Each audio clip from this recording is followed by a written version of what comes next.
Explosions are ringing in the other side of Asia as well. In the Korean Peninsula, this is what happened earlier today. North Korea fired 200 artillery rounds towards South Korea and they landed just off the Yeonpyeong Islands.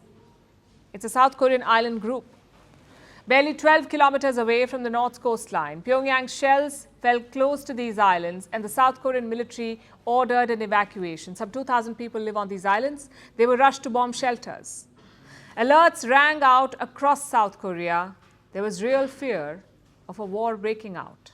The North Korean military fired more than 200 artillery shells from Jangsan Cape north of Bangyong Island and Gyeongsan Cape north of Yeonpyeong Island from 9 a.m. to 11 a.m.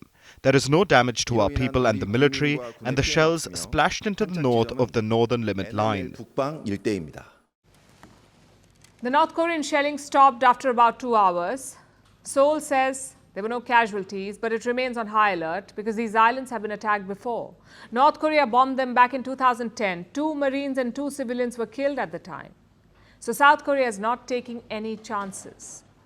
After the North stopped its shelling, the South began its own. There are 2 troops stationed in the Yeonpyeong Islands. They conducted live fire exercises. They fired heavy weapons in the direction of the North-South maritime border. It's called the Northern Limit Line. And the South Korean military has shared footage of the drills. It's a clear warning to the North. We sternly warn North Korea that they are fully responsible for this escalation of the crisis, and we strongly urge them to stop it. Our military is tracking and monitoring related situations in close cooperation with the US and South Korea and will implement measures in response to North Korea's provocations. 상응하는 조치를 시행할 것입니다. South Korea has name-dropped the US. It told Pyongyang that it is coordinating with Washington, but that may not have been the best move. It will only infuriate the North further.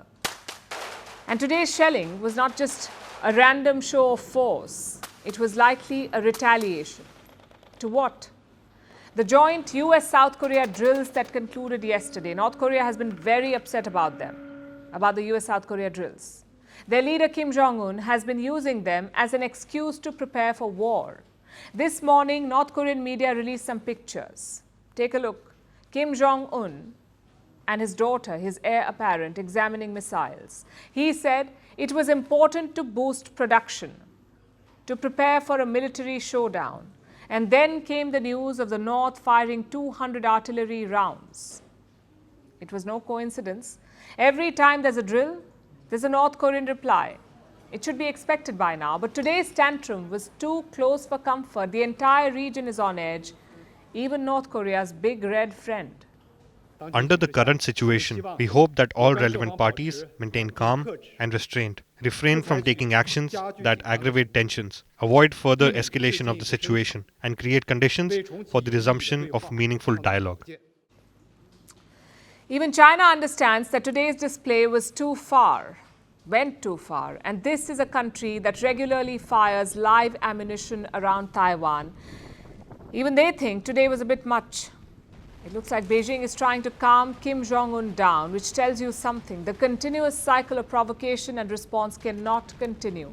One of these days, those shells will land a bit further south, and then war will erupt on the Korean Peninsula again. And another war is not something that the world can afford right now.